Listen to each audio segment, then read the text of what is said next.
the CantinaMX Podcast. My name's Daniel Preciado, taking over the hosting duties for John today. He's unavailable. He possibly might be joining us a little bit later.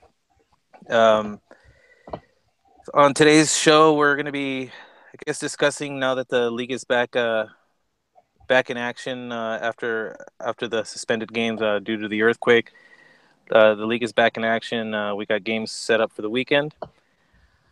Also happening, the final list for the last two qualifiers came out, as well as the announcement of two new friendlies leading up to the World Cup. So I'm not sure if you guys want to start with Liga MX from some of the games the midweek. Highlights, I know since everybody likes to start off with everybody's favorite team, Club America, let's let Ronnie, since he's been gone a while. What were your thoughts on the game? Obviously, I was really upset about the situation where they lost, last minute obviously with some controversy because there were two soccer balls on the pitch. But I think what really, got me a little bit more agitated was that, the last I'd say the last 20, 30 minutes, Piojo, I think he tried to, because I think he played a little too defensive, and I think he was just playing for the result as opposed to, trying to neutralize the opponent. I mean, I understand the tactics. His tactics would have been fine in the last 5 minutes of the match, but I think, deep down, I think they got to realize that you got to play 90 minutes, not 70, not 60. I still think they're in a great position. Obviously, you guys know, that I said this from the very beginning. I didn't think that they were a championship, team, bound team. Obviously, I think that, my opinions have changed with them. I think that Piojo is steering them in the right direction.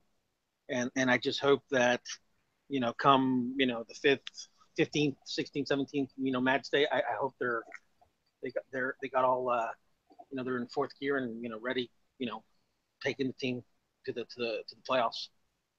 But tough loss. I think they'll learn from it. Do you stab your mattress or punch a wall or? No. I was at school watching it. I had to keep cool, on my iPad. I was actually watching it on my iPad. You burned your Cruz Azul jersey for the Cruz Azuleo? No. I was mad. I'm not gonna lie. I was upset. Yeah, well, that tends to happen, Ronnie. You love your team, but some of the other games that I guess obviously my team Santos, their game was suspended or postponed due to the rain. Fortunately, because that's always one of the ones that you circle on the calendar. At least one of our rivals, I guess I should say. Any other noteworthy games that you guys caught that you guys want to talk about before we do kind of maybe a little recap to see where the teams are? Well, I'll just mention since we're on the topic of America, they're still in third place. Yeah, they are. Yeah. I think this hurt them. I could see why Piojo will be so upset with the officiating. He would have been, pretty close to challenging Monterrey, who's right now leading the pack at 23 points. Yeah. So I think the officiating has been a bit of a problem. Some of the calls have been pretty bad. And, talking about Santos, Dan, they definitely have been on the wrong side of the calls for the last two games against Chivas and then against Cruz Azul. Speaking of which, weren't they going to implement VAR? The video replay this. Didn't they say it was too expensive or something? Whatever happened with that? Because after the the Confederation Cup, I thought that they were going to implement it after the season. I think they went over the numbers, dude, and they were like, maybe. That's another organization you're gonna have to pay your 10%. You're tied to them and then to the refs, and then I think most clubs didn't want it because then they'll realize that, you know what, America doesn't get helped as much as we think. You know? Yeah, and I got objective Well- what Joel was saying about the Piojo looking at the table and trying to battle with Monterrey. He wasn't even thinking about that, man. Piojo's just worrying about saving his butt for bunkering at the end, and he thought he had the game plan to win, and then end up. No, but I mean, they understand. He understands the way this works, the liguilla and the seeding, and I think for him it would have been a good win or a good draw, and just to lose it in that fashion, it's some of these games could just because how volatile the league is, you could run into a 3-game, bad spell, and your fortunes would be flipped upside down. So Well, keep in mind that with World Cup qualifiers and stuff like that, every point counts right now because a lot of teams are going to get dismantled. With Peru and Chile and obviously Mexico and stuff. Or I think Tigres or somebody said they didn't want to play because they were scheduled to remake a game on the FIFA date, and they're saying they didn't want to do that. They didn't want to play during that date. That's what I saw. But so right now, especially because of World Cup qualifiers, these teams are fighting tooth and nail for every point because they know that they're going to lose a couple players, for a couple days, match days and stuff like that, and obviously, when these players that have to go, to South America and stuff like that, they come back and, sometimes they come back a little tired, because it's the long flights, long games. So Bua Lobos are saying they ended up wait, I want to backtrack to Santos because with the officiating. So they had the game against Chivas where I thought they were unfortunate. Chivas was gifted a penalty, and then against Cruz Azul they were dominating that game, and then in the second half they just lose the plot after the red card, and then they end up with 9 men, or I think 8. I believe. Yeah, a lot of. Yeah, so after that, that's pretty glorious way to go, though. I mean, if you're gonna go out, go out with as few players as possible. Yeah, but so that defeat, it pretty much they showed Chepo the door, and that's kind of a bit unfortunate. So one of the things we had talked about before was there was a pretty good amount of Mexican coaches at the start of the season, and now there's not as many. So Valencia as well from Pumas was the other one to get sacked, and then the third one at Veracruz, who was El Cabezón Luna. So right now, just to show pretty much the longest lasting the Mexican that's been coaching a team is Rafa Puente, and basically he had the team because he had them in second division, Liga de Ascenso. So he's been at the helm of Lobos for 358 days. Oh wait, my bad. Atlas, Profe Cruz, 1 year, 142 days, and then Rafa Puente. So Profe Cruz at Atlas, who knows how much longer he's gonna last? Just because Atlas they haven't been doing too good. Is Jimmy still there at Querétaro? Yes, and he's also like, he's Querétaro's in the hot seat. He's in the hot seat. They're in 15th place. But the thing the point I was trying to make is they just give a lot of these coaches very little time. You basically get half a tourney. Given that the Mexican tourney is split into 2. So I mean, to get sacked like 8 games in, it's pretty bad. The coaches that's been there the longest, Ferretti, 7 years with Tigres. And then you have Diego Alonso at Pachuca. He's going to close to 3 years. Turco as well, 2 years. and Mati Almeida also 2 years. The Turco one, the Monterrey, which is the one I wanted to talk about as well, because this is a guy that the Directiva backed him up a lot. They had put in a lot of money, and they end up losing the final to Pachuca. Then the next season they don't even qualify, and then he had all these problems with some really top players, like national team players for South American nationals like Walter Gargano and Cardona, who's now at Boca. And I was thinking this guy might not last going into like this season if he doesn't start good. But they're leading the pack, and right now they're favorites to take. As of now, I would say they are the favorites to win the cup. So it was pretty interesting that Directiva, they pretty much backed Turco there, and they had even extended his contract around the time that they let him get rid of the other two players, and we rarely see that. We rarely see the Directiva back a coach that much.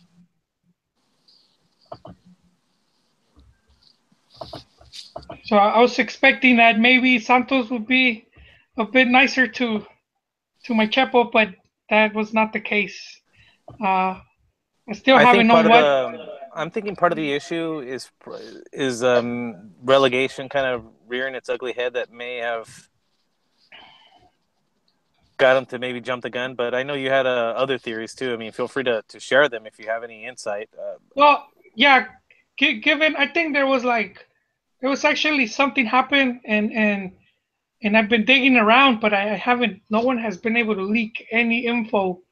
So I'm guessing there was just broke down communications between Chepo and Norilegui, where they couldn't see eye to eye on something.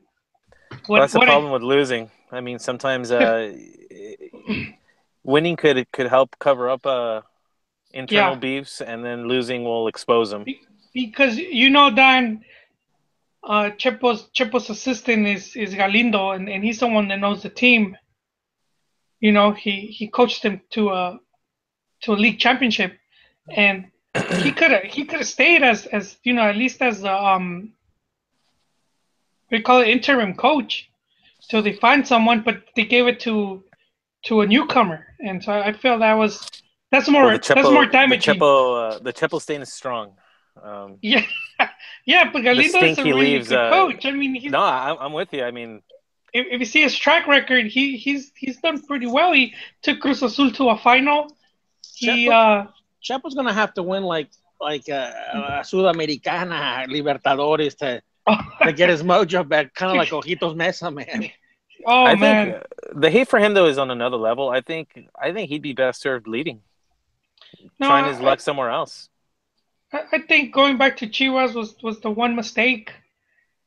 He didn't want to go back to Chivas. He came back because of his brother Nestor, and Vergara just threw a lot of money at them to, help me out.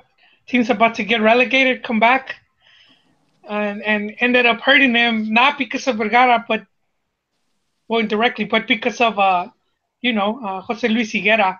But yeah, he still has the dark cloud of the national team following him, so it makes him look pretty bad. But this guy, and as much as he got criticized at Chivas, he took Chivas to a semifinal.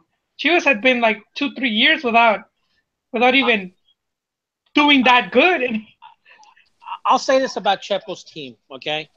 I'll say this about Chepo's team. His team started to change shortly thereafter the success of the 2012 Olympics.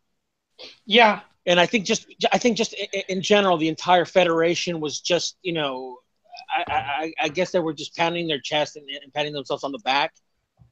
But one of the things that I do give credit to Chepo is, and I hadn't seen the team play like that in a long, long time consistently, is that the one of the things that I liked about Chepo's team when they were doing, the pre-Olympics, is that when they were attacking, the forwards were receiving the ball going towards the goal, as opposed to sometimes where they're not very consistent, as to how the midfield and the forwards,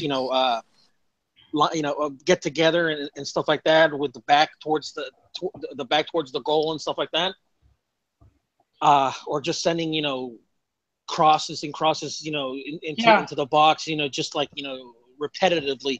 His team did have a purpose and it had a style. Only he knows why the team failed, because, I mean, if you think about it, I mean, he was always trying to play possession-oriented soccer. Something just happened. I don't know. I think he just maybe the players had too much stress. But, we're facing too much stress. I don't know. That was one of the things that I've heard, Ron. I think it collectively is just a gigantic meltdown. I mean, because you look at every facet of that team, it all went to shit. Yes, everything. Because before the qualifying really got going, the Gold Cups were ridiculous. I thought Chepo's team and that generation of players kind of gave us hope that they were kind of regain that control over CONCACAF, because like they were there. At least maybe I'm wrong, but it just seemed like they were the team that his team was the first one to kind of start winning in the U.S. again. It seemed like before that, it just seemed like they were even losing in friendlies. They couldn't manage to get anything in the U.S. I think you're right, Dan, because even though Mexico won, the 2009 Gold Cup, the 5-0 in I was there at Giants, stadium. That felt like it wasn't the full team, Hello? For the U.S.? Yeah, I'm hearing. I'm listening. It felt, both teams weren't really at full. Or I mean, yes and no. So a lot of they were obviously Aguirre was trying to try out players and stuff like that because he didn't know all the players, because he had been in Europe for like 10 years. But you're right. It come 2011. When Chepo faced the U.S. Over there in California. I mean, that was Mexico's best, and that was the U.S.'s best. Not only that, he also had a great performance. I think was it his team against Costa Rica? Oh yeah, I mean that was a 5-0, I think, wasn't it? Yeah, and Guardado's beautiful. Like he had like 2 beautiful goals. I mean, he just thrashed La Volpe's Costa Rica team. Like I hadn't seen Costa Rica manhandled like that in a long, long time. I think that's what kind of led to him staying as long as he did, possibly longer than he should have. Because at least I was of the opinion that it's just a matter of time before the team turns it around. And I kind of think that probably would have happened anyway, because you saw what happened with those last games where they had like a revolving door of coaches coming through for a game. And then Piojo comes in and saves the day. At least that's how it's presented, I guess, for most. I'm not so sure it was him necessarily. I think it was more the players getting out of their funk collectively. Yes, it's a big combination, but Chavos, let's not dwell on that past. We still have Hey, do you think he needs to go back to Malone La Puente in America? No, I mean he should have just cooled off on the side for a bit, which he's gonna have to do again, at least a year or two. The way they talk about the 7-0, some people will call it like an accident. Fue un accidente. Oh. That's kind of like how I find that previous World Cup qualifying campaign. While I don't anticipate most qualifying campaigns to go as easy as this last one, it should never go that poorly, ever. And I just I don't know. I'm just to bring it around a little bit more current. I do think that's the one thing that that Osorio is going to have to get credit for. Even though he has now going back to Chepo, did he actually get any big wins against big teams? No, his qualifier was pretty bad. I mean, they started with that draw at Azteca with Jamaica, which was a really bad game. But then he had, I don't know if you guys remember the U.S. game, and there was 2 penalties that weren't called in the favor, and I think that ended up affecting them. Just the first 3 games affected the team a lot. The Honduras one where they were winning, and then the ref gives a penalty. They were winning 2-0, and the ref gives a penalty, and then they tie it up towards the end. So I think right there they lost like 6 points just starting, Now, is the team now that different? It seems like it's the same team, but I know there's a lot of different players. Nah, I'll say the position is different, man. It's pretty bad. It's pretty weak. I don't really see any of the teams doing that good at the World Cup. I don't think Costa Rica is gonna get anywhere near what they did. US might not even, if the US qualifies, might not even, back to 3-0. I don't know about Costa Rica. I think Costa Rica still has I mean, obviously for them, I figure the goal has got to be getting out of the group stage. I have to think that's going to be still a realistic possibility. They have a good guy behind the net. They have some pretty talented players, and at least against the U.S., I thought they looked pretty good, pretty solid. But against the U.S., dude, that's not saying much. Well, I mean, it's saying something. They to do it twice. I think that's impressive. That was something Mexico wasn't able to do. I think the good measurement for Costa Rica was the game against Mexico, where they lost pretty. They weren't very, very dangerous to Mexico, and when you're not dangerous to Mexico at home, in the World Cup, Mexico isn't a huge team to be scared of. But when they go to the World Cup, they're not gonna, unless things change. And their players, Bolaños and this other dude, I forget the fourth name. They're sort of, I think they're up there in age, right? There's names that have been there for a while. This generation might be coming to an end. Well, this is going to be their last World Cup probably with this generation of players. So, but to your point, yeah, you're right. Obviously the region is on a downswing, I guess, as during this cycle as a whole. I guess since we're talking about qualifiers, that's probably a good segue to talk. No, I think we haven't even finished with Liga MX, man. Yeah. Sorry. You guys kept pushing. Please. Hey, what's up, guys? We have a bunch of teams, man. We have el profe on. Ya nos regañaron en el Twitter por no hablar de los otros equipos. Me doing a terrible job hosting. I didn't even introduce everyone. But since we have a rare addition to the cast today, a vintage member. Nice. El profe. What's going on, dude? Hey, Dan. Hey, what's up, everybody? How you guys doing?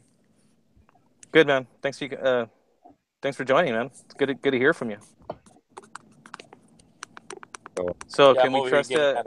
Are you going to give us that hard-hitting analysis of Pachuca as a true cambiarrayas, or are you currently back on the Chivas train? No. I've always been on the Chivas bandwagon, man. What are you talking about? Explain the crisis then. That's Jolie. Explain the crisis of Chivas losing yet again, and this time to Lobos WAP. Well, also, I wanted to ask Profe Cambiarrayas, because he,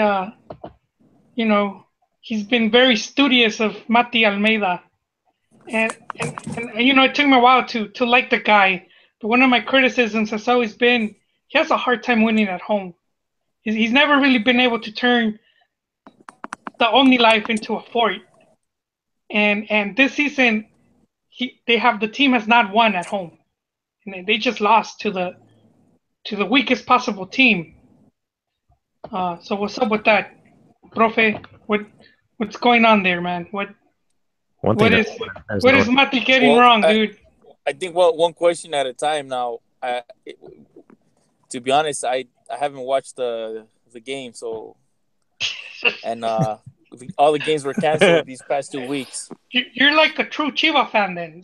They only go to the stadium when the team's winning. Yeah, there's like three people in the stadium. No. I've been meaning to watch the games, but Chiva status confirmed. They canceled last week. A very unfortunate turn of events, right? The earthquake in Mexico, and I don't know if they had if there was a specific reason why the games were shut down, but so yeah, I haven't seen the game against Lobos WAP. Now, was that today, or because I haven't even gotten the score? That was like 2 days ago, man. Yesterday. Golazo, Amaury Scotto with a Chilena. People are calling it better than Jimenez qualifier yes. Chilena, and it was Okay, just sick. I heard a little bit about the goal. I didn't know it was against Chivas. It was pretty spectacular. I did catch that. Well, I mean, what can you do when when a team scores a goal like that? What do you expect, Jolie? It's like when Maxi Rodriguez had that golazo against Mexico in 2006. You're like, hey, well, I mean, we lost to a golazo. What else can you say? No, but I think if you have a team that's a potential slump buster, that would have been Lobos Buap. I know, Well, they've been having think problems. I mean, they've had Lobos Buap. They've had to basically go panhandle for their wages. Yeah, they were asking fans to they're starting like to They were donate asking money. for a 20 treitón, un treitón. Were they asking for a tithe? What is it called, Ron? It's Beto, what is it called again? El diezmo? El diezmo? Yeah, diezmo. Okay. But Prendas. Well, aside from all that stuff, though, Chivas was playing like they were asleep in the first half. Their team didn't even care about playing. Their head wasn't in the game, and they sort of brought it on the second. But just their whole style of play was lacking. Well, the good thing about I was just going to say that Lobos WAP, though, they are sitting in eighth. yeah, and you know what's interesting about that they are in eighth, and they had been on a pretty brutal 5-match run. So they had lost to Pumas 2-0. Then they lost at home to America 3-2. They tie Atlas. They lose to Tigres, and then they lose at home to Morelia. And so just their last 2 games, they managed to win. They beat Veracruz, which cost what's his face Luna his job, and then they just recently beat Chivas. So it's they're in eighth now. That's simple, dude. They started off, but I mean, they've faced a lot of the tough opposition already, though. I mean, with America and Tigres. Yeah. So I still have a feeling that if they can get their finances in order, I think that they can squeeze. I mean, I have a feeling that they may be able to squeeze by and get it into the playoffs. Number 8 spot.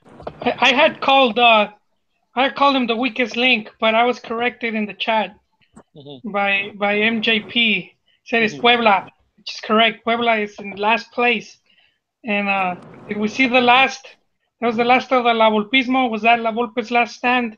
He groomed Chiquis, and he was supposed to carry the torch, and he's gone after 7 games or 6. You know what? For La Volpismo, are we gonna have to burn it with fire? How do we get rid of it? No, I don't think you need to get. Honestly, I don't think you need to get rid of it. I think what needs to happen is that these damn clubs need to start allowing coaches to coach and actually have a plan, because I mean it doesn't happen overnight. Yeah, success does not happen overnight, and it's kind of sad that and I'm not for one that say that this only happens in Liga MX. There's actually the whole coaching carousel happens in a lot of even the top leagues. But Ron, would you say that just because we have the half season, we're more quick at it? It just seems like it for us, but even in England, the Premiership, the life of a coach is not that long. Oh, but Premiership, they have proper relegation, man. We got that 3-year expansion. We got that safety net. But these guys, they live and die by. I mean, that Liguilla is also another. It also adds to your business. Your revenues. So I mean, it is important for them, and it is a source of income for these guys. The revenues for the playoffs and stuff like that. But it's just a shame, I think if Leverkusen was going to die, it's not because it's a bad product, or it's not. I just think that right now the owners just want instant success. I think he's probably best served for trying to, like, I think someone else has mentioned it before in the past, but have him more in charge of the youth. I think it's. Oh, you mean La Volpe? No, yeah. we were talking about his disciples. Oh, his disciples. His disciples going into teams because Chiquis was his son-in-law. He groomed him. He showed him the playbook. Maybe the playbook is outdated. Yeah. Oh, I think Profe begs to differ. Chiquis was too pretty to coach. No, I'm not. I just think it's funny. It's a funny response. Did I hear Yon? Yeah, no, he's joined. Oh, welcome, Yon. How's it going? Sorry, my voice is probably a little off. Just did a 4-hour show. So. But thank you for that. How the show go? Well, we had to do theater of the mind tonight because normally we go to all the stadiums and then do the show, like you're supposed to. But for some reason, they decided that Des Moines was too for us to get to, so we did it from the studio, which is kind of weird. But which I honestly, now I don't mind because I could just go home and don't have to worry about travel tomorrow and all that stuff. But no, but it was all right. Texas won, and I thought we had a good show, so it was good. It was fun. We had a good time. And you also did an MLS one. Was it yesterday or last night? Yeah, I produced Dynamo last night, and that was very interesting because Dynamo were a team that were killing it. We're doing really well, and then they had that hurricane and the flood hit Houston, and they didn't play for 3 weeks, and I don't think they've won a game since. So they just totally lost whatever momentum they've had, and they played so bad yesterday. They let Dynamo or LA Galaxy score 3 goals on them. And LA Galaxy is I don't know if you guys pay attention or not, but that if I were an LA Galaxy fan, I would be pulling my hair out because there is no reason that team should be as bad as at least have as small a point total as they have. John, I heard they haven't won a game since Jonah joined the team. They haven't. Man. They haven't won a game. And they were up 3-1 last night, and Dynamo scored 2 goals from the 85th minute on to tie it and came really close to winning it. And it seems like someone who pays attention to the sport a little might think that the players at Dynamo are there, or not at Dynamo, LA Galaxy are there more for the hang than for actually playing. So at least they have their health. Well, I was going to mention, if you're going to be losing, you might as well do it for the Galaxy. Yeah, what's that line from Arrested Development? I'd rather be dead in California than alive in Arizona. So yeah, exactly. If you're gonna have a losing season, don't have it in Cleveland, have it in LA. No. But it's not like anybody's paying attention or to give them a whole lot of grief about it. Exactly. Like no one's gonna be yelling at them, when they go down and get the morning paper. No, it's Gio had a pretty decent game yesterday and had a couple of nice touches but yeah, it's one of those things where you just it's like how on earth could this team not be playing better or being better than what now are they losing? Well, I guess the better way to put it is Jonathan making him. Is he looking good out there? He was all right. He does what he does. He's he cleans up plays. He dispossesses teams extremely well. In fact, the goal that they went up 3-1 on, he made a fantastic play on a very sloppy Kubo pass that he cleaned up, sent it to his brother, and then his brother had a 2-on-1 with the guy. And Giovanni, when it's 2-on-1, it's going to be a goal because he'll either make the pass or shoot, and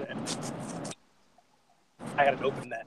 So it was just so frustrating. I got to be really frustrated for Galaxy fans. So John, it's as if to say the Galaxy is already out of the playoffs, and if so, that means two seleccionados will be without games for a couple months.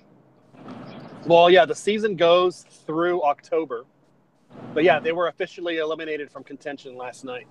So no Liguilla for the Galaxy, but but the games do go through the end of October.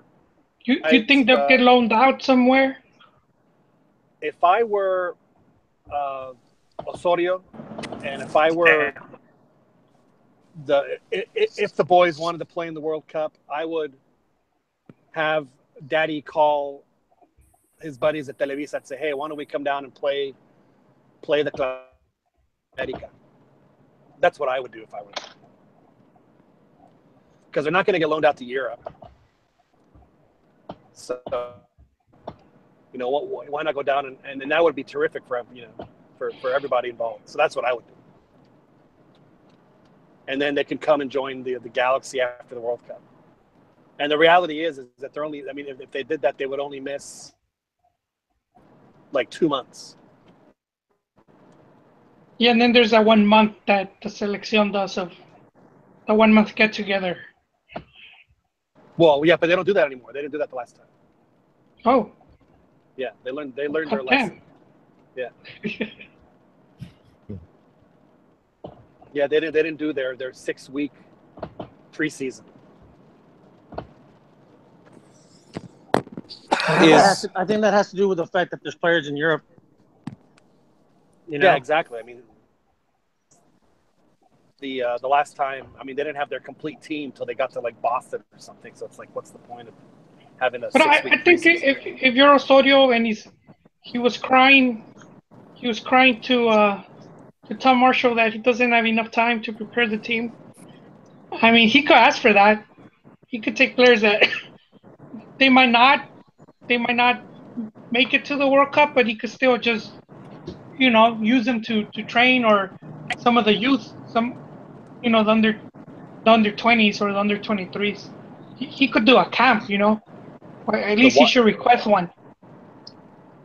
Why? Because he's, he wants to try. He's the coach that does variantes, and then he wants to try players in different spots. So why not give him a month to tinker with players and do what he needs to do? I think it sounds good in theory, and I think it'd probably make more sense if more of the players were based in Mexico. But essentially, is you're basically playing around tinkering with French players. Well, he could have all the Mexico-based players, and then there's a few that, like Gio and Jonah, that are there too. So they will be available. He could have at least 10 players, maybe. I'll tell you, I am very excited because now that Ancelotti is gone from Bayern, I'm sure that the first phone call was Pumas. So. I thought you were gonna say FMF, John. Oh no. Now that they're throwing, it's not that crazy. Now that they're throwing millions of dollars for the rights in the toilet.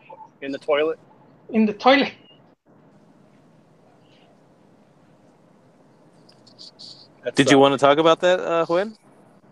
Oh wait, I just want to finish wrapping up the league because ya nos regañaron. I don't know if you knew, Dan. Yeah, no, I know. We need a more league coverage, general coverage, not just Do we get a Santos Stern talk? talking to? Yes, we did. And good talk, man. So okay, Puebla last place. They have a new coach. Puebla's just bad news, man. And then I know that they've been trying to sell the team for a while. And then just above Puebla's Pumas.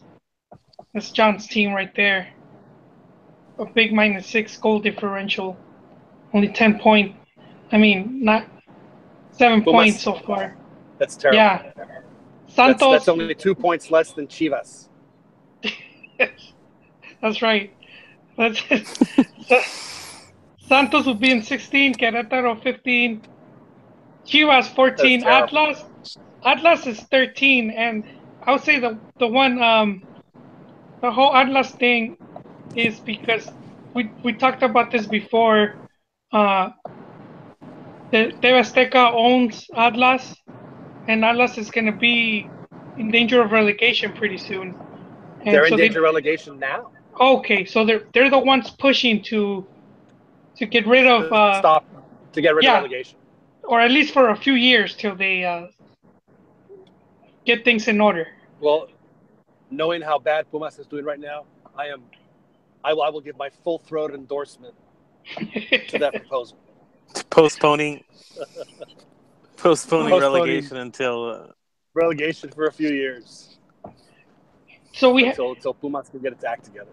And in 12 is Pachuca, which is like they're having not that great of a season, but they seem a team that could bounce back at any minute. And they already proved that by handing out Cruz Azul their first defeat of the season, which is a pretty brutal 4-0. It was a 4-0 defeat, and there was this pretty funny cartoon that they drew on Medio Tiempo, and it was the Tuzo with cuatro conejitas, and he was like, it's like a homage. Yeah, it was a homage to Hebner, who recently passed away. I thought it was pretty clever. Conejas.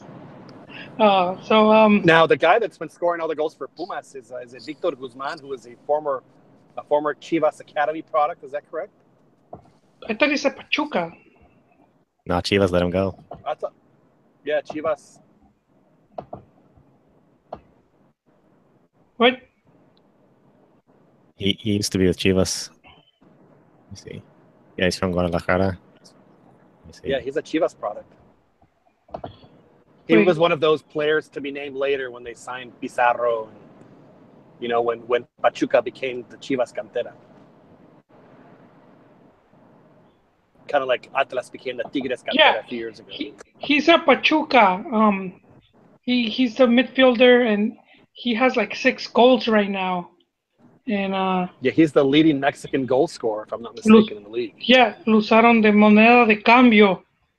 So I don't know, man. It's a tough one. It was him for Profe. This is where you jump in, man. He spent his whole youth career at Guadalajara Youth Academy. Oh, well, I mean, I remember at the time, Jolie, he wasn't very happy with the deal because he inflated Pizarro's value so much. Because this kid was valued, at $10 million? So he's where now? He's at... he's just 22. I can't hear you, man. I know, my connection's bad. That's why I've been... In 2000... You got the Chivas TV connection. Hey, Profe, did you have you had a chance to listen to the Martin podcast yet? Which one? The Martin, when we had Martin del Palacio. Have you listened to that? Cantina Podcast number 100 with Martin del Palacio. I wasn't that a 2-parter? Because I think I heard part of the one session, but didn't he come back for a second one, or am I? No. It was just the one. Have you heard what he said? You need to go back. You need to listen to it. Your head would explode. Refresh my memory. I think I listened to part of it, not all of it. Okay. Well, I think you missed the part. Yeah, he talked about your boy. Which Matias? Your Dutch boy. Your little Dutch boy. Like what? Hans. He was waxing about Hans. About Hans? Oh no. Yeah. Oh. Yeah, you need to go listen to it. You call him out on Twitter. I'm gonna give it a good listen. Yeah, absolutely. I'm telling you, you will. You might have to change your underwear after it's done. Well, you know what? I gotta change my underwear right now, man. So... No, but it would be a happy change, not a sad change. All right. Oh, shit. A sad change? Well, So. What are you gonna do? All right. A messy change. But so who's in the top 8, Joel? Okay, well. Right now, go ahead. Okay, no, go, Dan. You have the list. Yeah. So we have Monterrey, still undefeated at the top, followed by Toluca, America, Tigres, León, León. Holy crap! Necaxa. Really? Yeah. Wow. I don't think that's a typo. They're sitting at 16, tied with Tigres. Then you have Necaxa, Cruz Azul, and Lobos Buap in the 8th spot. So others, Lobos I guess. Buap with goal scored in Liga MX. There's not a good chance of Chepo Jose Luis Real reunion at the moment then for Jolie. I know he was asking for that earlier. Yeah, Toluca's playing too well, Joel. You're gonna have to wait. Yeah, Cristante he's been doing good, and they didn't have any big signups, any bomba refuerzos bomba. They seem to have blown their load on the stadium, but they're doing really good. And their keeper got injured, Talavera. They got a rookie. But yeah. So what's the deal with the stadium? Like on the top, like on the I want to call it the TV side. Like on the top, they have like that mural building, or is that going to be there in perpetuity? I mean, because it seems like it's kind of a big waste of space.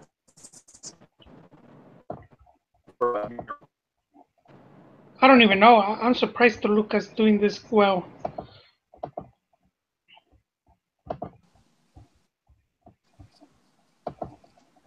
I'm not sure, but either way, it is a bigger improvement than what the Bombonera was before. Have you been there, Ron? I have not been to the new one. Next time I go to Toluca, I definitely will make it to it. Toluca, La Bombonera.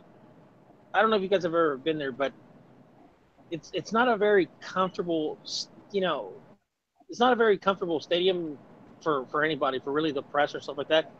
I mean, I guess because I'm older now, but I mean, if you're a kid and stuff like it's great because you're like right there, close to the match. But once you're older and and stuff like that, it's not a very comfortable stadium. But it is a huge improvement as far as in terms of everything, the parking. I was looking over the plans not too long ago, and just the everything around it, because it was ugly, man. I mean, you could never tell because you never saw it from like the TV, but like around the stadium, even the exterior part of it was really ugly. It was just basically just painted white outside. Oh, yeah.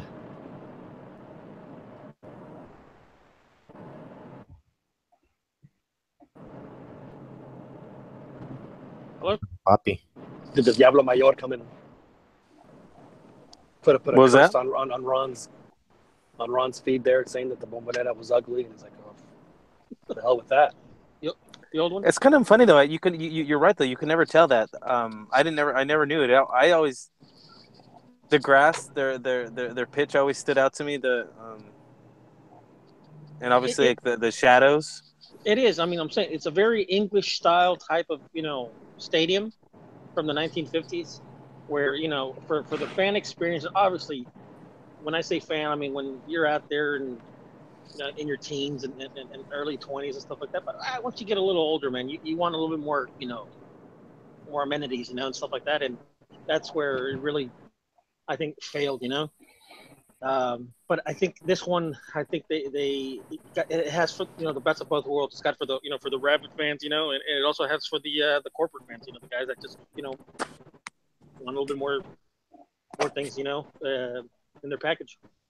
And it's like right smack in the middle of a neighborhood too, so it's not like it's like modern stadiums in the U.S. where it's like in the middle of like a huge parking lot. You know what, guys? I just thought maybe it would be interesting since the ones that have been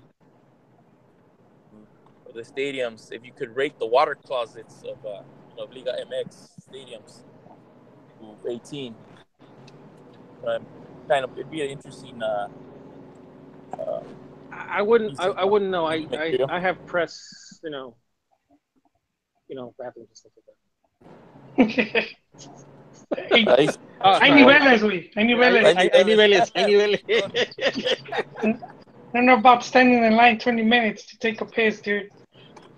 Yeah, you forgot about I have been inside the one in the Estadio Azteca, and it is the biggest urine trough I have ever seen in my life.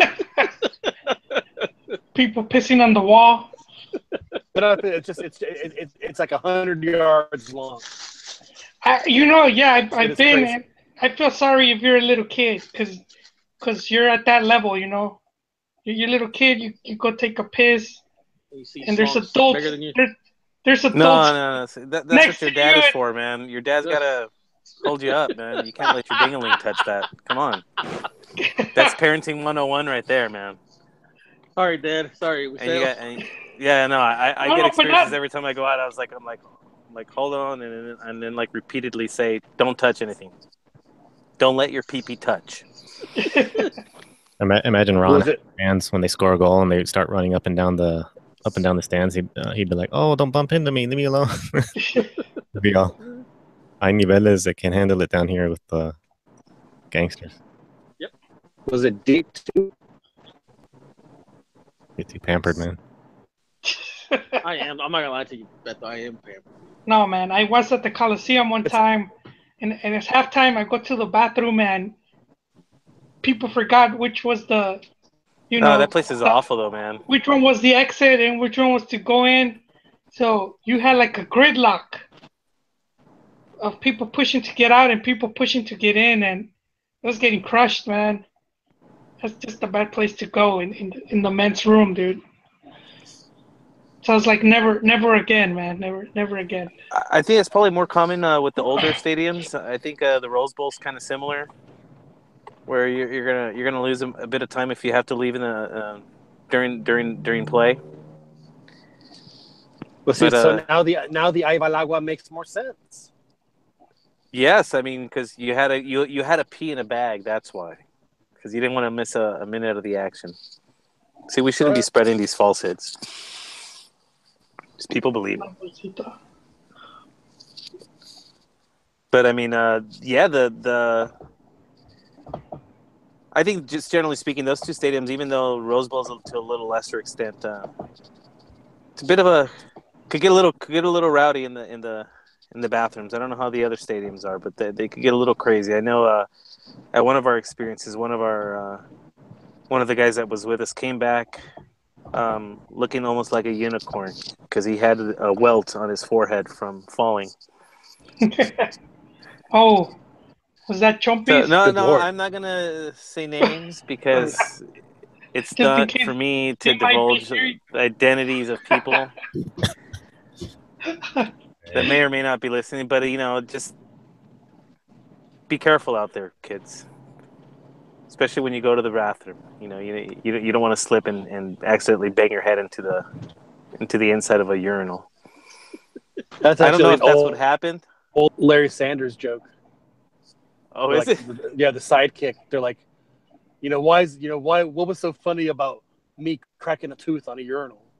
And Larry said, "Your back teeth." But anyway, for the uninitiated. Well, have we spoken enough about the league? Is there anything else that you want to discuss? No, yeah. I think we're on to now the TV convocatoria. I will go with the monopolio de televisión, man, because everyone's talking about the selección and the players, and I think people already know,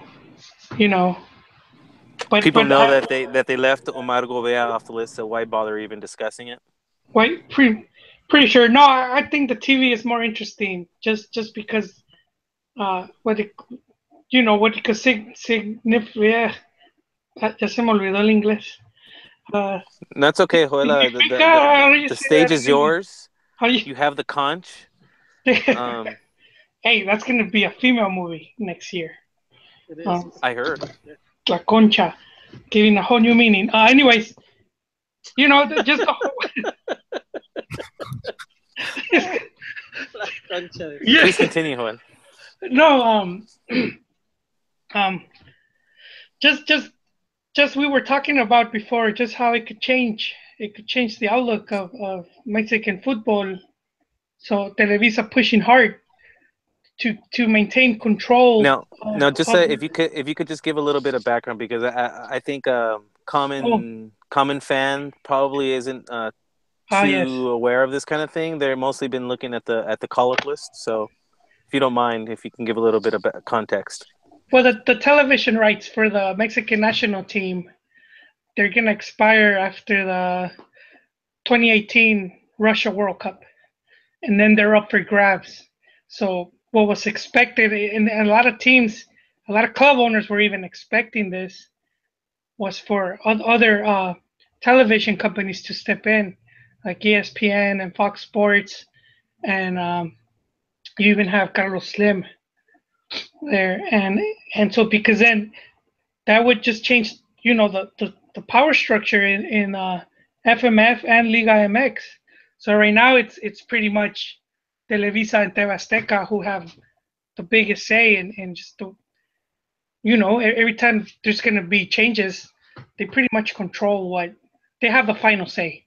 Uh, so so what has been going on recently is that some news leaked out that Televisa already reached a deal with the Mexican Football Federation to keep rights for the national team for the next uh, for the next 4 World Cup cycles. So that's 16 years, and then just today, Carlos Slim came out. So his company America Móvil, along with Telemundo, and they're offering pretty massive amount, but they want rights for the U.S. and streaming rights in Mexico. But they want transparency with the deals because they're saying they're offering way more than what Televisa's offering. And this meeting is going down tomorrow. So tomorrow's going to be a pretty big day. Some of this news. Yeah, I got some numbers for you if you want. Yeah. Televisa offer is 200 million for 8 years, and they would be on all platforms, Mexico and US. And then America Móvil and Telemundo would be 260 million for 8 years, more expensive. Complete US platforms, but in Mexico, digital, like you said. So it sounds like Televisa would be the way to go for the cost. I'm very wary about U.S. foreign corporations having control of Mexican football, Mexican soccer. I'm against it 100%. And for the right now, you have the guys like Jose Ramon and all those guys, basically saying that this isn't about money, this is about dignity, this is about transparency. Bullshit. 100% complete and utter fucking bullshit, and I'll tell you why.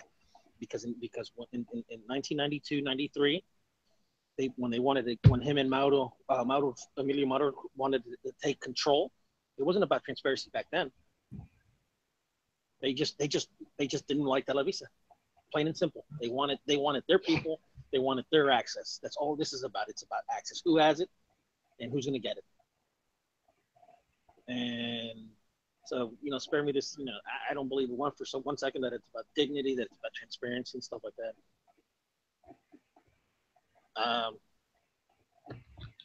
I don't know. I've always been.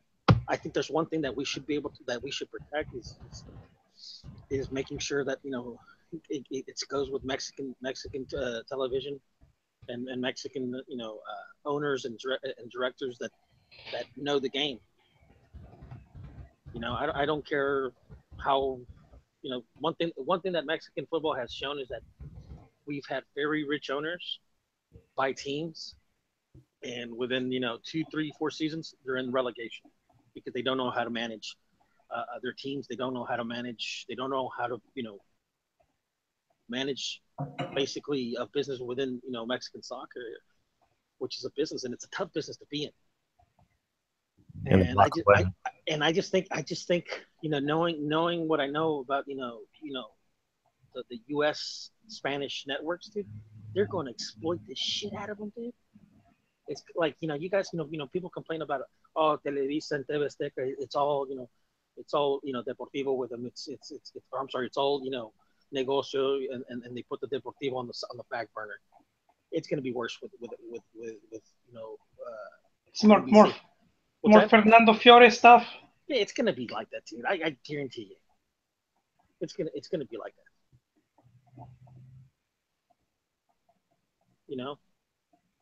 I mean, just Carlos Slim. He takes, he goes on ownership with To me, this is for me at least. Look, I have nothing against Carlos Slim. I think he's a brilliant, obviously he's a really brilliant businessman, but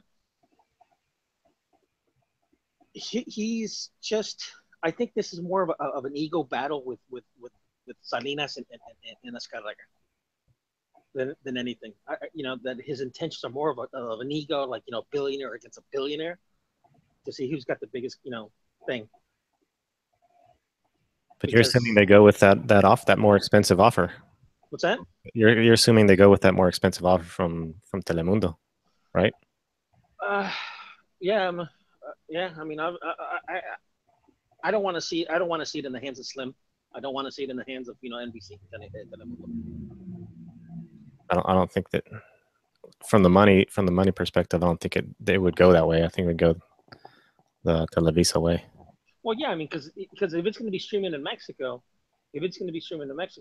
we know how we see how it turned out with Chivas TV and the internet. Yeah. On streaming. But, yeah, I mean, but what big changes would you see if let's say NBC Telemundo were to win? Aside from having scheduled, a more preferable schedule for U.S. audiences, they're obviously going to control many aspects of the national team. When they play, who they play, the hours they play. You're not just buying the rights. You're basically kind of, just to televise it. You're basically kind of almost in a way have almost like a it's almost like a partnership, if you will.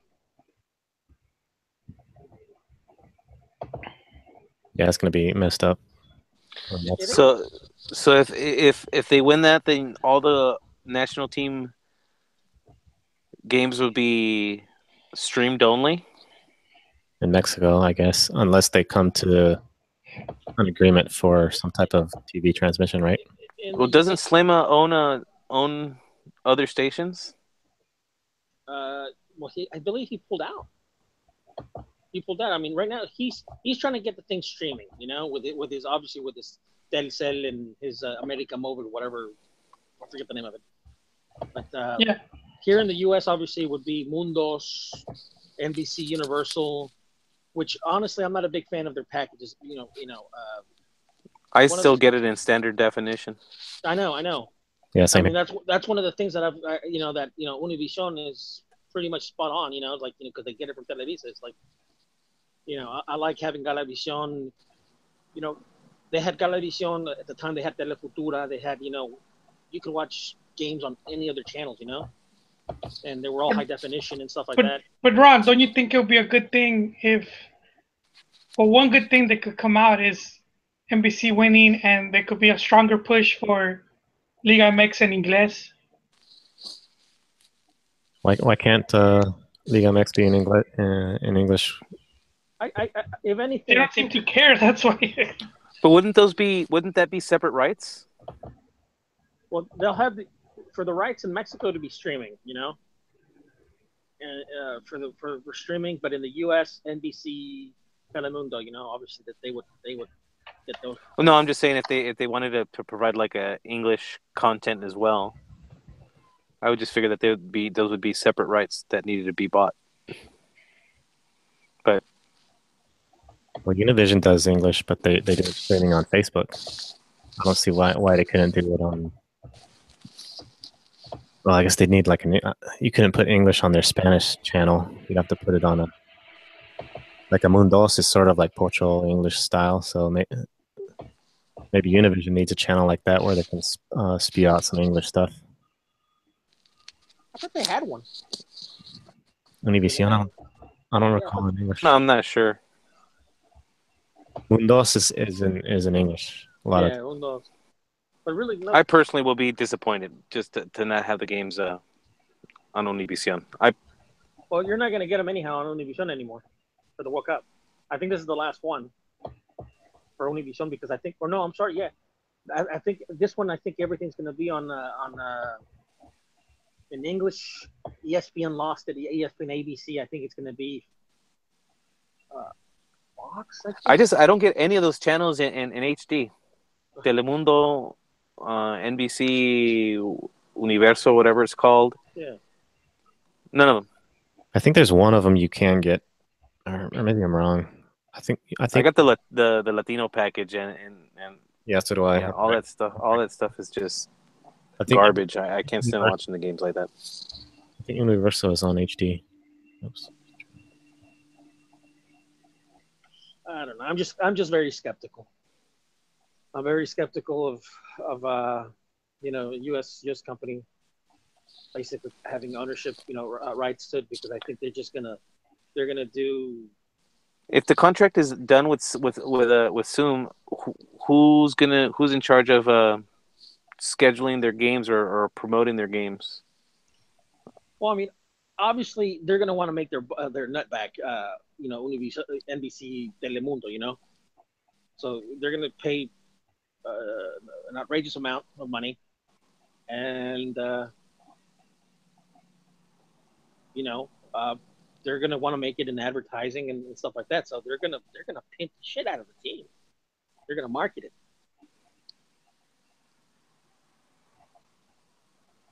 They're gonna have to call the players in early to do some, a sandwich and shit like that. They're gonna be making más tortas and más sandwiches. Yeah, I guess I'm not sure. I have an opinion as far as like how little affect the team on. I'm not too familiar with that side of the game. So, you're happy the way it is now? You think it should just stay this way? Remember when I asked Martin about some of the troubles that I've seen with Pumas as of late, and part of it is the money aspect. Well, one of the things that I've noticed with Slim is that he has backed off a lot from his investments in soccer, and I think one of the reasons why is because he's trying to stick it to Azcárraga and the Televisa people. So it's like, okay, are you there to to basically get in the pissing contest to see who's got the biggest one, or are you really there for the game, to grow the game? Say what you will about Televisa in the history of Televisa, but I mean, if it wasn't for Televisa, you wouldn't have Cruz Azul. You still want to show me your cucumber? That you wouldn't have Cruz Azul if it wasn't for Televisa. You wouldn't have Pumas. You wouldn't have a lot of what we take for granted and what we like. Yeah, but Pumas was on Imevisión. I mean, they didn't go to Televisa till this century. We're talking years. We're talking back in the Borja days. You mean, Ron, when they would pay per game? Yeah, this is like years and years ago. I mean, like I said, you wouldn't have a Cruz Azul. They would still be a team from Hidalgo. Are they going to play in their old stadium, in the old what is it, 10 de Diciembre Stadium, or are they going to play elsewhere? I think they have an agreement with Azteca to go back into Azteca. Because I mean, their stadium is damaged right now. So the Azul is they can't do anything there, if I'm not mistaken. That's probably a good thing, John, given how cursed that stadium is. I just hope for another terremoto to bring it down. It's like, has it been red tagged? Is the stadium going to be no more? Good riddance. Well, they're moving either way because they're building a new stadium. But I thought because I know that that Pumas is going to be playing the rest of their games this season in Querétaro. Not necessarily because the stadium is damaged, but because they're using the stadium and the surrounding area as like staging areas for the relief of what's happening. And but I think specifically, I think the Azul was damaged. At least that's what I told my announcer yesterday. And he said it on the air, so I sure hope I'm right. But oh man, Querétaro. It'll because just be a small Pumas played in retraction, Querétaro way back when they had the strike in UNAM at the university, and they couldn't play in the stadium because there was no one there to manage it. So they played in one of the finals, America Pumas, they played in Querétaro. When America beat Pumas in the final. Like 2.5. Was that the one where they cheated? Of course. Hay dinero para pagar al árbitro. Of course. That's right. Because didn't Pumas win the first one like 3-0, and then by some miracle, America was able to win the night. I mean, it was, I don't know if it was 3-0, but I know it was a pretty hefty margin, and some pretty iffy calls went a certain way. Actually, I have no idea. I'm just blowing smoke. No. It's funny because I always have Pumas fans always trying to discredit that league title for America, and then you have guys like Joel discrediting America for Pro de 85. So America has how many championships has America won? There's like hashtag trends, and I'm pretty sure Joel has started them. Pro de 85 no cuenta. So how many titles then has America? Was it 12?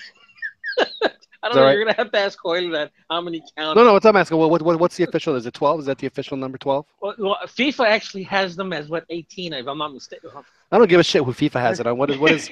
How many stars do they have on their thing? Is it 12? No, technically. I mean, if you were to count all the titles, it'd be over. Okay. I'm just saying. FIFA has. There's 12. Okay. Is this like Alabama when they count the national championships? Well, there was. This kind of reminds me of asking Fernando questions. Remember the Southern Living poll of 1934 had Alabama number 1, so we count that as a national championship. Or like Harper's, Vogue, okay. French Vogue had a college football poll in 1910, and they had Alabama. FIFA has them at 18. Okay. I just don't like to say that because Joel gets mad. Bro, this is the cold sore of Estrellas in the escudo. It's just right there, man. And when they list it, they always have to put Prode. It's just not the star. It has to say Prode, dude. I'm sorry, Ron, but playing 8 games, I don't see how you could call that a proper season. Salty. So what's happening with the rights? There's obviously better deals on the table. We'll know tomorrow, John. But one thing I do know, I kind of have a feeling because the way the article was written and obviously was that they're hoping for transparency, which has me to believe that that Televisa already, pulled the wool. Yeah. Over them. What's that? Yeah, they're saying that Televisa already has the deal already tied up. And from Slim's camp, they're hoping for transparency. So I have a feeling that they know that something has already happened. But isn't FMF just making a deal with themselves though? What's that? When they sign a deal with Televisa, I mean it's the same company, isn't it? No. Oh come on, dude. No, you have well. How many? Wait this way. How many ex Televisa executives work for FMF? It's also TV Azteca, dude. Well, okay. How many TV Azteca and Televisa execs work for FMF? Keep in mind, dude. Keep in mind, you have a bunch of owners from different companies, FEMSA, Samex, and stuff like that. Yeah. So it's just not Televisa, but it's just there's the old, old money guys, and then there's the new money guys. You know? You know what, Ron, Yeah. and correct me if I'm wrong. I think what I see happening is that the offer, if you get all these other companies involved, non-Mexican companies, and more money could eventually come in, and then the league could become more rich, and then I could see ultimately the league going the way of like some of these European leagues where they're no longer owned by Mexican companies or owners. It becomes very foreign. Yeah. So I could see it going that way where it's like, ultimately we just get bought out.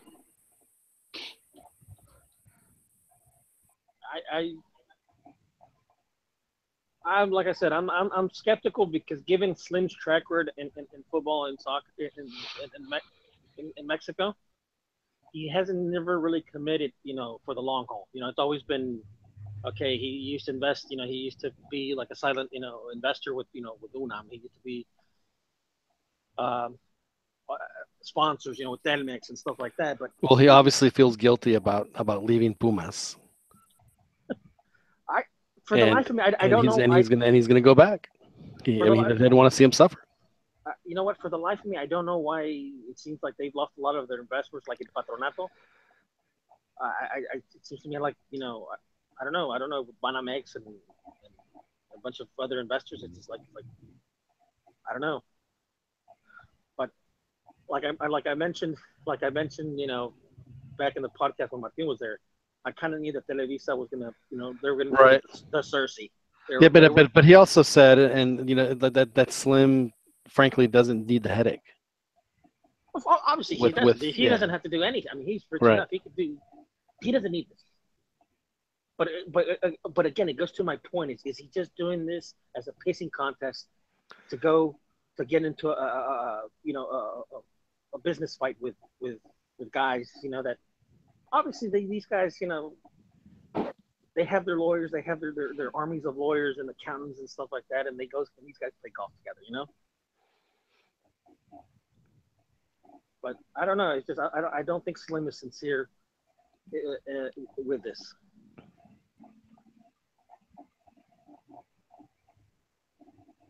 I mean, if it is, I think we're going to see a lot more of your boy Arturo.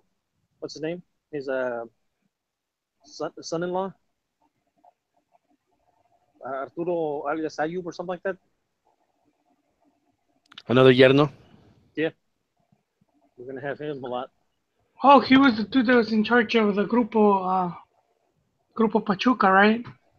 Well, yeah, and he was also the one that gave the bicampeonato to Pumas. Oh. So, I mean, it's obvious to me that his guilty conscience has caught up to him and needs to go make things right. Who? Slim? Over in Seoul, yeah. I still don't know for the rest of me why he doesn't have a team, full ownership.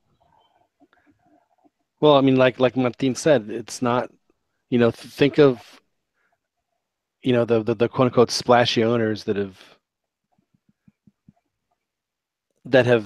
made those moves over the past couple of decades. I mean, it's guys that used the team to kind of enhance their own image, and give them more leverage and other, they use it to leverage their other businesses. One of two. And I don't think that he needs to do that. And it's just one of two things. Either it's not as lucrative. It's definitely not as lucrative. It's not as lucrative as he thinks it is, or he knows what what Atlante, the owner, said that running a soccer team is extremely difficult. Yeah, it's like an expensive hobby where you're just gonna lose money. But it is. I mean, for the guys that don't know what they're doing, you're losing money. But even if you look at the top clubs, like they owe a lot of money. They're in heavy debt, like Real Madrid, Manchester. They ended up being bought by foreign investors. Well, not Real Madrid, but like not Real Madrid. They still have their socios, and Barcelona still has their socios and stuff like that. Yeah, but even Real Madrid has to They got to take out the cross from the emblem. Yeah, they have to go to the sheiks. Yeah. And Barca had to put Qatar, in the shirt, and they still have to like bend the knee. Yeah. I don't think MFM team should be bending the knee to anybody. Bending two knees.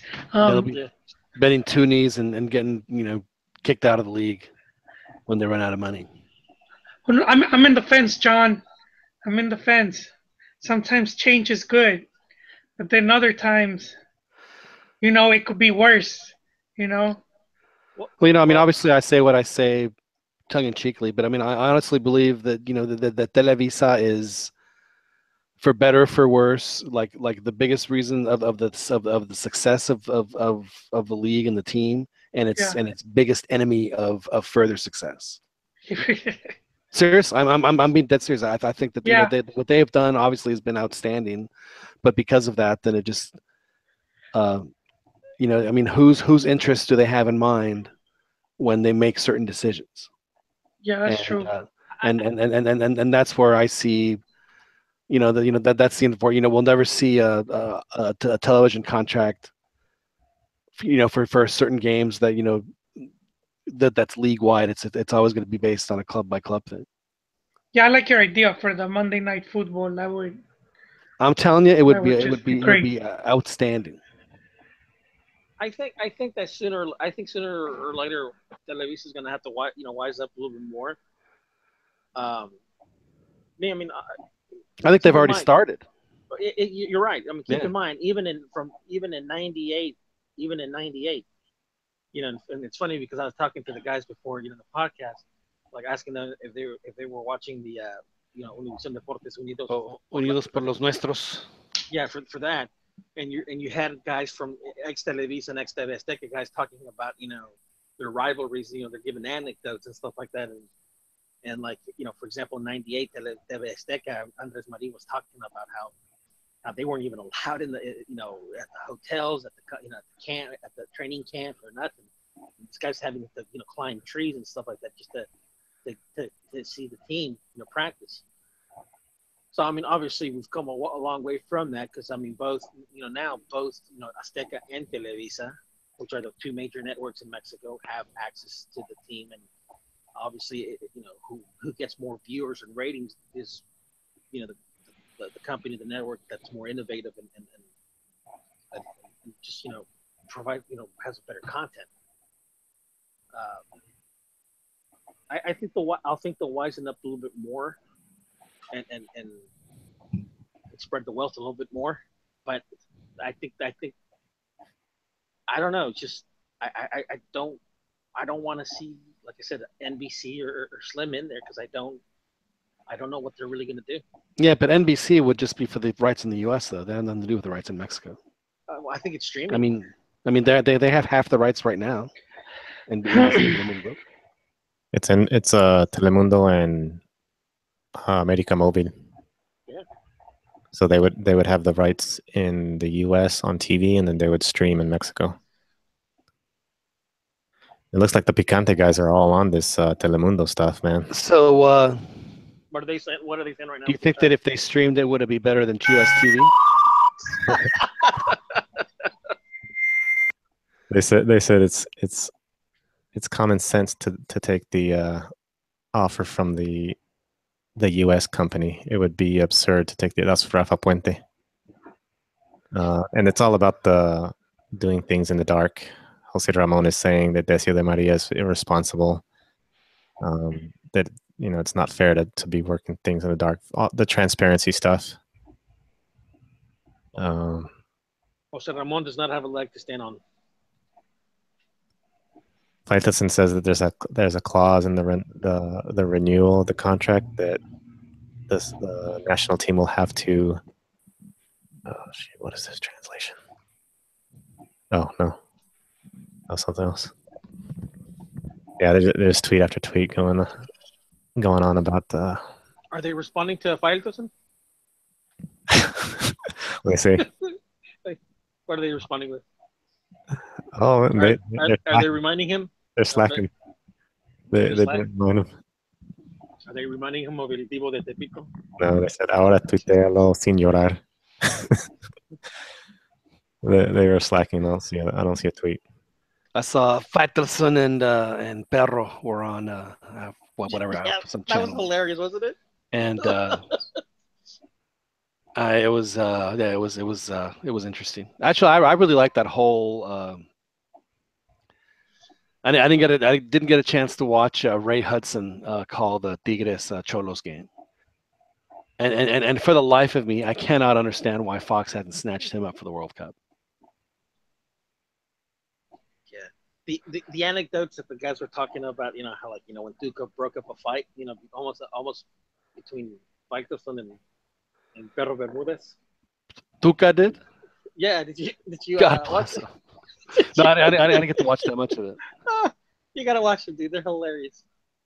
Perro Bermudez, man, was just killing it on the show, dude. Because he was talking, he was giving anecdotes with him and Jose Ramon and him and Andres Marin and him and David Faitelson, dude. They were just, I was on the floor, dude. I was just laughing my ass off. Because he referred to his disciples as being very aggressive and very mean, Right. Obviously referring to Faitelson and Marin.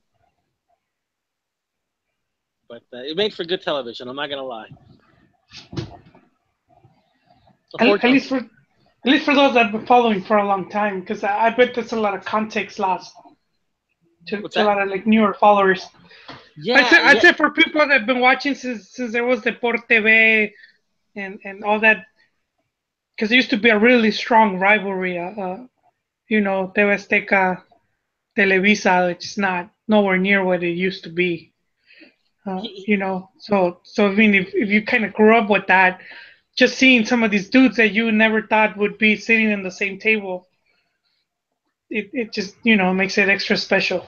It does. It really is, and it's funny because there's also another instance when Faitelson was talking to Andres Marin, and how Marin was how he got started with TV Azteca and being with Jose Ramon. That back then he was talking about how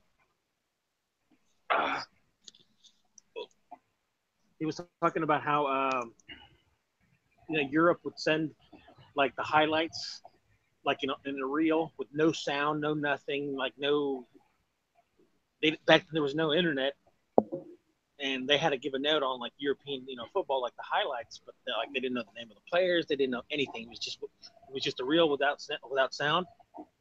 And Faitelson was talking about how Marin used to be like a know-it-all about European soccer. I mean, he knew everybody from all the top leagues.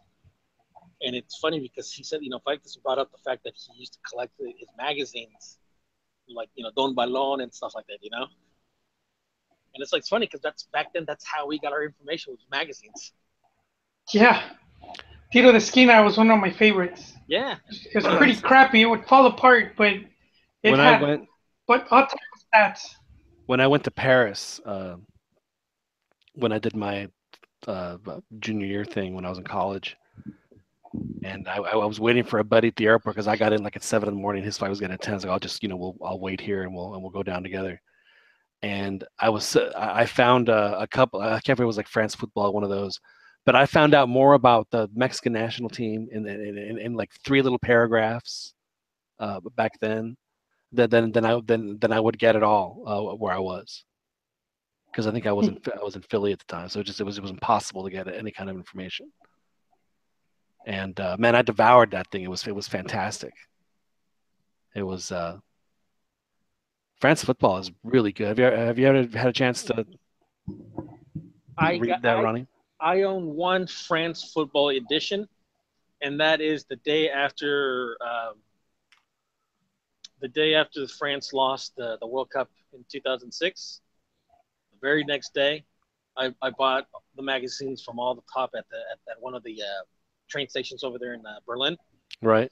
I bought France Football. I bought Bild, La Gazette, basically all the top newspapers, from Europe, and the top magazines.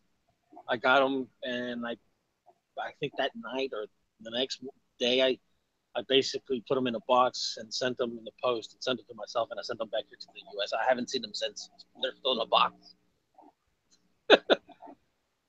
So that's actually the only copy of France Football that I own. So they're in the secure area of the Citadel. Yeah, somewhere in there. I haven't seen it. I haven't seen it since. The one I bought the most, as I mentioned, was the Tiro de Esquina. Those were good. It was like not so much a magazine. It looked more like a fanzine because even the cover was very cheap. Yeah. But would have interviews, and it's just very informative. So I mean, you get your money's worth with. You had the Tiro de Esquina was great. It was fantastic. If you've been reading for a long time, Ron, I don't know if you ever it would smudge the words. Yeah, they quit. They quit after the 2002 World Cup. They quit after the 2002 World Cup, and that was that's the last magazines that I have from them. It's from 2002. What do you think it was? Just internet? I think it's internet because by that time you had Medio Tiempo. Yeah, Medio Tiempo started using the stats because that's one of the things that drew a lot of people in the beginning. Well, I don't know if you remember, but before Medio Tiempo, there was this one go-to website. It was called Mundo Soccer or futbolmundial.com.mx, and that was the Bible. That was the go-to one. And I think I did. Where they had like every Mexican national team. They had like the results for all the. Yes, that website still exists, but it's just not updated. In fact, I remember a long time ago. Actually, this was back in the 2003, 2004, when they stopped. I think they stopped updating like in 2005. I remember I reached out to them because I was wondering, like, hey, would you be interested in selling this? But they never got back to me. But I'm telling you, they had information that that sometimes I couldn't even find in magazines regarding scores from like the Copa Carlsberg and Copa Kirin and like the Libertadores and the pre-Libertadores and stuff like that. They had stuff that you can't even find right now on the Wikipedia or stuff like that. They had really good information, good scores. They had the lineups. They had a fantastic website, but Medio Tiempo just knew what they were doing, and they really, they had those database of stats. Unfortunately, they didn't have too many stats of like international stuff. But yeah, I think that's why the magazine started to go down.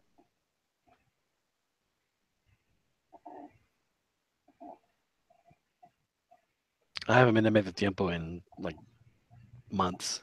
Years. Oh, you're not missing anything, John. It's too many. It's too many ads, dude. It's too many ads. And they have the ones with sound automatically start. Oh, so they still do that?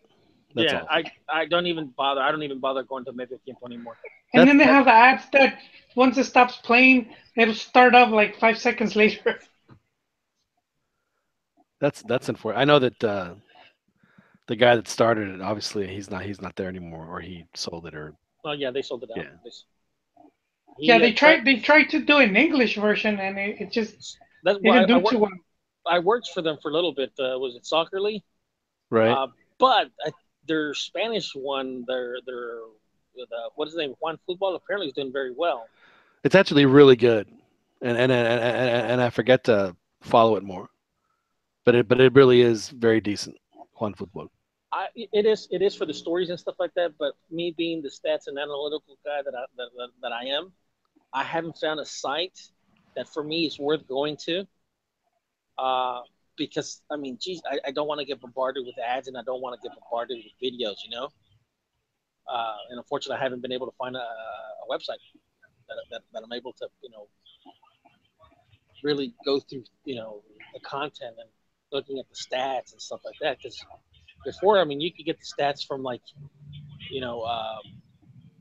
how many goals were scored with the left foot, with the right foot, how many headers, stuff like that. I mean, that's the type of information that you would get from even Soccer Mania, Jorge Wicker and those guys. They would give you fantastic, stats. You know. Yeah, Unfortunately, absolutely. unfortunately, I don't really I don't get that information anymore. I wish I did. T-Mobile's Oh, unlimited now. commercial. Damn you, commercial. You got me. All right, gentlemen, it's 1 o'clock East Coast. So, do you guys want to wrap this up? Yeah. Oh, never mind. We can end it on this note. On Picante, they had the lawyer for Rafa Marquez. Apparently, he wants to go to his 5th World Cup and play again. They already unfroze 2 of his accounts, so I guess he's got a little bit of hope. I think he's innocent, dude.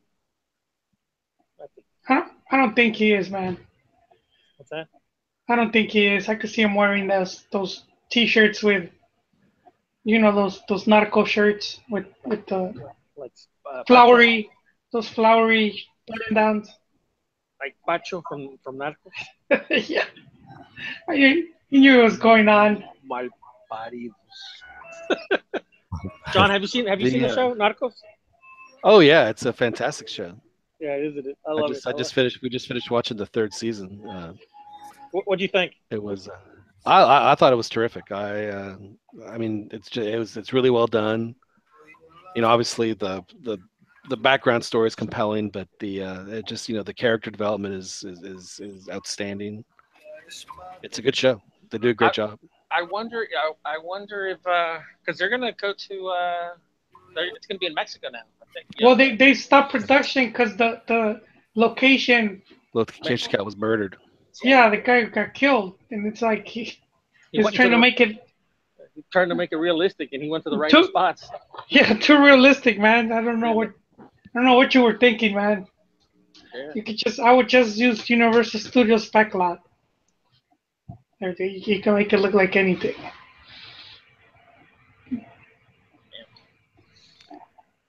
All right, gentlemen. Alrighty. I guess we'll end on that. All right. Well, I'm glad I was able to hop on for a little bit, guys. Yeah. Dan took us in for the beginning, and